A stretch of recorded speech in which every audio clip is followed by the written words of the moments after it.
अस्सलाम वालेकुम स्टूडेंट्स, क्या हाल है, कैसे हैं आप लोग। I am Mrs Afsha Ali, AP physics, government degree college for women K road पक्का। जी स्टूडेंट्स, हम लोगों ने chapter number 7 paper D start किया था। इसका हमने nuclear radioactivity, natural radioactivity, laws of radioactivity के, ठीक है, हाफ लाइफ का टॉपिक, मीन लाइफ ऑफ और एवरेज लाइफ, और ये प्रूव हमने किया था chain integrations of radioactive element. ये टॉपिक हमने कंप्लीट प्रीवियस लेक्चर में किया था, और ट्रांजिट इक्विलिब्रियम और परमानेंट इक्विलिब्रियम। जी बच्चे, आज जो टॉपिक हम स्टार्ट कर रहे हैं वो है अल्फ़ा डिके। अल्फ़ा डिके का नेम बच्चे आप जानते ही, आपके लिए नया टॉपिक नहीं है। आप लोगों ने ये रेडियो एक्टिविटी का complete chapter paper second year में भी किया हुआ है, ठीक है। अल्फ़ा डिके में देखें, in the nucleus is attracted by the nucleon surrounding it is due to short range nuclear force, but a proton is repelled by all other proton present in the nucleus में nucleon attract होता है, nucleon जो इसके आसपास होते हैं short range nuclear force की वजह से, जबकि प्रोटॉन रिपेल होता है दूसरे प्रोटॉन की वजह से जो कि न्यूक्लियस में मौजूद होती हैं। 10 न्यूक्लियाई विद ए ग्रेटर या equal to 10 are so large that short range nuclear force that bound the nucleons are unable to counterbalance the long range column repulsion between their protons। तो यहाँ पे जो है जिसके वैल्यू ए की value 2 10 से greater या इक्वल हो, वो लार्ज होते हैं, शॉर्ट, ठीक है, सो लार्ज होते हैं कि शॉर्ट रेंज न्यूक्लियर फोर्स से कि वो न्यूक्लियंस को बाउंड करते हैं, ठीक है। और ये इसके अलावा जो है अल्फ़ा पार्टिकल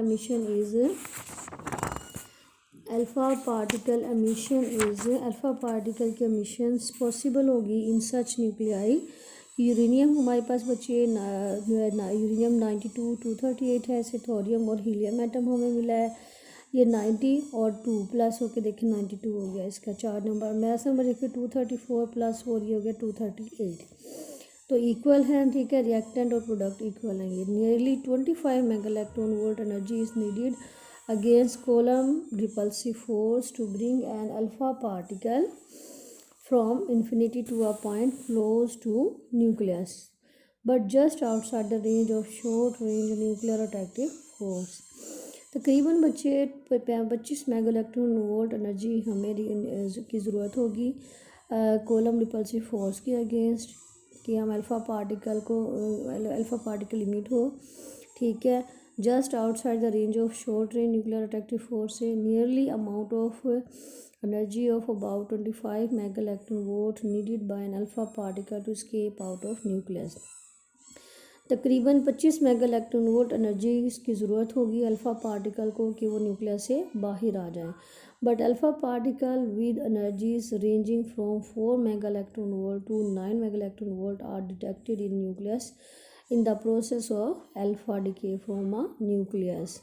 जबकि अल्फ़ा पार्टिकल्स जिनकी एनर्जी 4 से 9 मेगा इलेक्ट्रॉन वोल्ट होगी, इनका पता लगा सकते हैं न्यूक्लियस में अल्फ़ा डिके में। जब अल्फ़ा डिके होगा न्यूक्लियस से, उस वक्त हम पता लगा सकते हैं इसका। This variation in energy from 4 to 9 mega electron volt is due to the fact that nucleus has many energy level, कि न्यूक्लियस के ज़्यादा सारे एनर्जी लेवल है। The curve shows potential energies of uranium और थोरियम माइनस हीलियम करेंगे तो system as a function of their separation it is obtained due to potential energy associated with the attractive strong nuclear force that act in the nuclear interior and a column potential energy associated, ये देखें, associated with the repulsive column attractive column force।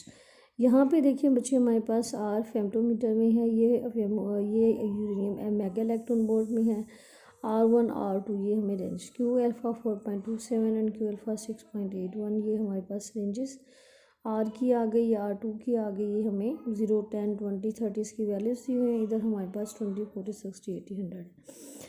तो वो ये कह रहे हैं कि R less than R1 and a column potential energy जो एसोसिएट होगी with the repulsive column electrostatic force that act between the particle after the decay has occurred.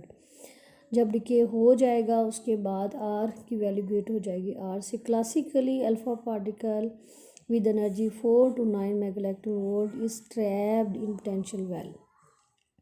Classically वो ये कह रहे हैं कि अल्फ़ा पार्टिकल जिसकी energy 4 to 9 mega electron volt है वो ट्रैप हो जाएंगे पोटेंशियल वेल में ranging 0 r1 from where it cannot escape, जहाँ से बाहर नहीं निकल सके because it need nearly 25 mega electron volt energy to escape out of nucleus, क्योंकि इसको न्यूक्लियस से बाहर आने के लिए तकरीबन इसको 25 मेगा इलेक्ट्रॉन वोल्ट एनर्जी चाहिए होगी। बट क्वांटम मैकेनिकली अगर हम देखें ये क्लासिकली, ठीक है। अब क्वांटम मैकेनिकली आप देखें तो it has chance to tunnel out of nucleus, तो इसके पास चांस होता है कि न्यूक्लियस से बाहर आ जाए, such as light moving back and forth between two plane, then two plane thin mirror has chance that a small part of it is transmitted through the glass of mirror। इसके पास ये chance होता है कि इसका कुछ small part transmit हो जाए glass mirror में से। Alpha particle move back and fourth in potential well, तो ये बैक एंड फोर्थ मूव करते रहेंगे पोटेंशियल वेल में of length 0 to r1 in the form of wave की फॉर्म में ये मूव करते जाएंगे, इस तरह से वेव की फॉर्म में मूव करेंगे। At the peak of particle wave its energy is quite large, moreover a system of particles standing wave is formed। यहाँ तक कि एक सिस्टम ऑफ पार्टिकल जो स्टैंडिंग वेव्स का है वो बन जाएगा, जो वेव्स खड़ी हुई होती हैं। The constructive interference between these two standing particle wave में rise the alpha particle to enough large energy that it may tunnel out of nucleus. तो यहाँ पे क्या है कि जो कंस्ट्रक्टिव इंटरफेरेंस होगी इन दो स्टैंडिंग पार्टिकल्स वेव के दरमियान वो इतनी बढ़ जाएगी में rise the alpha particle to enough large energy तक, यहाँ तक इसकी एनर्जी को पहुँचा देगी कि ये टनल मतलब कम आउट ऑफ न्यूक्लियस से ये बाहर आ जाए।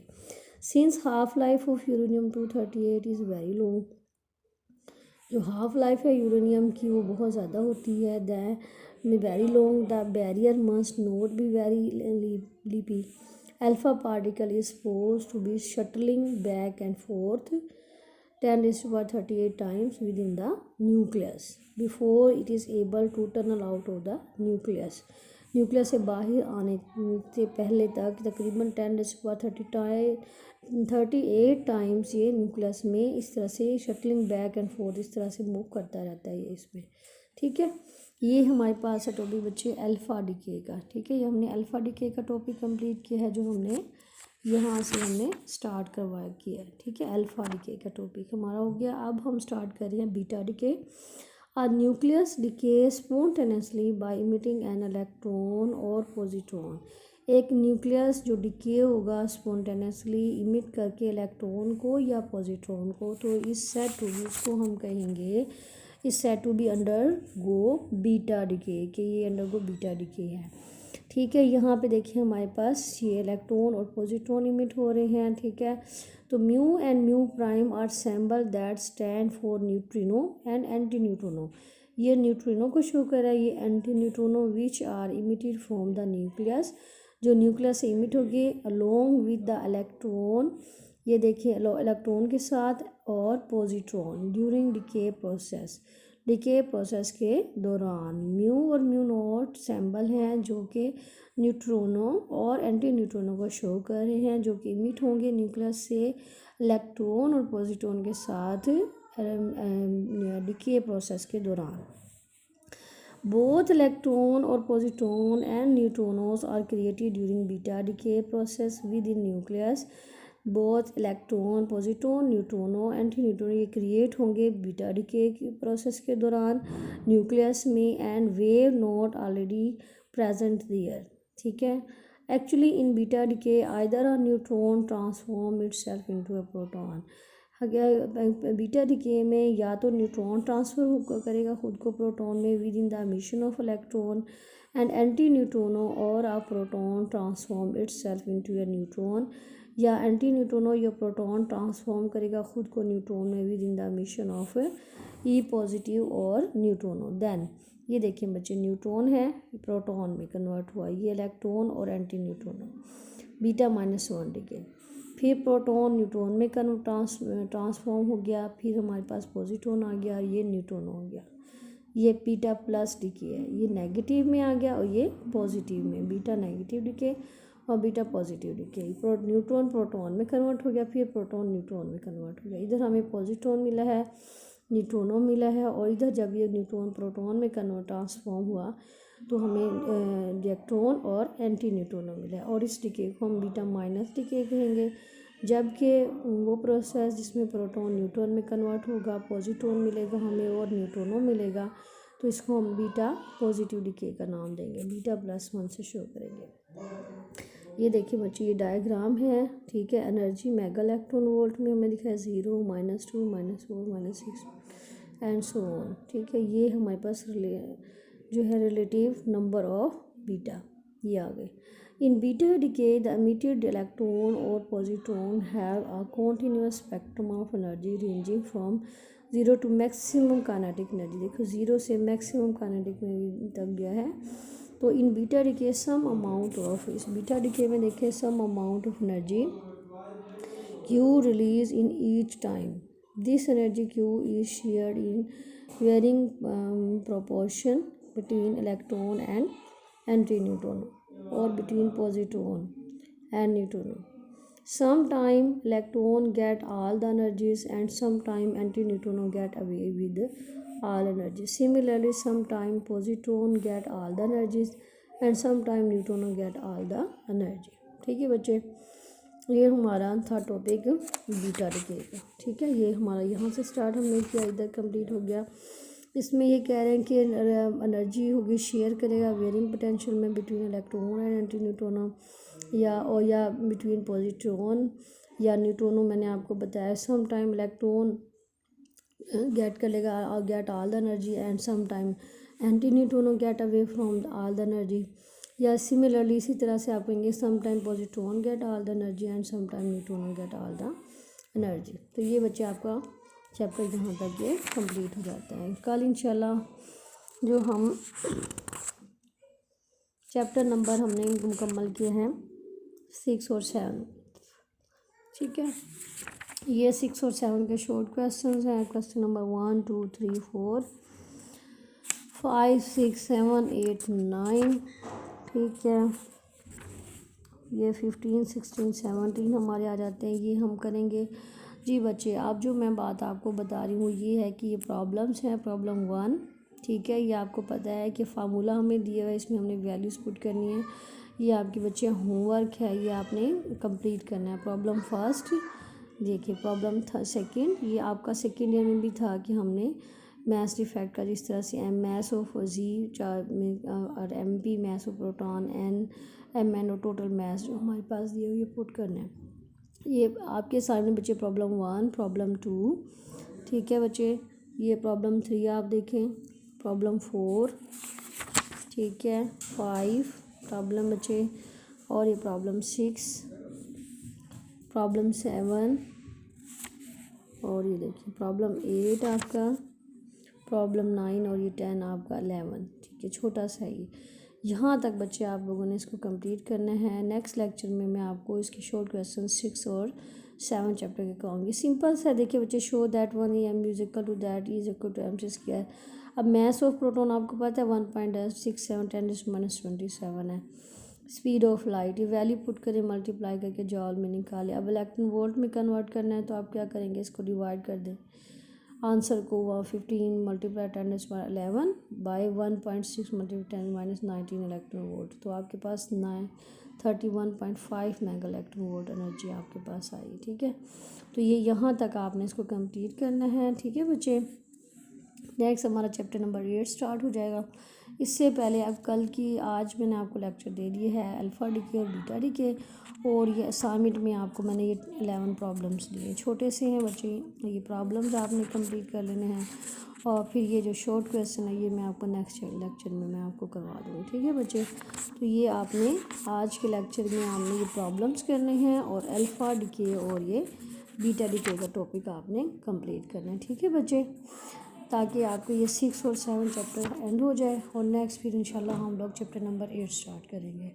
जी बच्चे, जैसे ही आप लोग अपना लेक्चर अटेंड कर लें, लेक्चर अटेंड करने के बाद आप लोगों ने मुझे अपना नेम, रोल नंबर और अटेंडेंस सेंड करनी है। मरियम, माइला, ईशा, जोया, फरहत और सबा।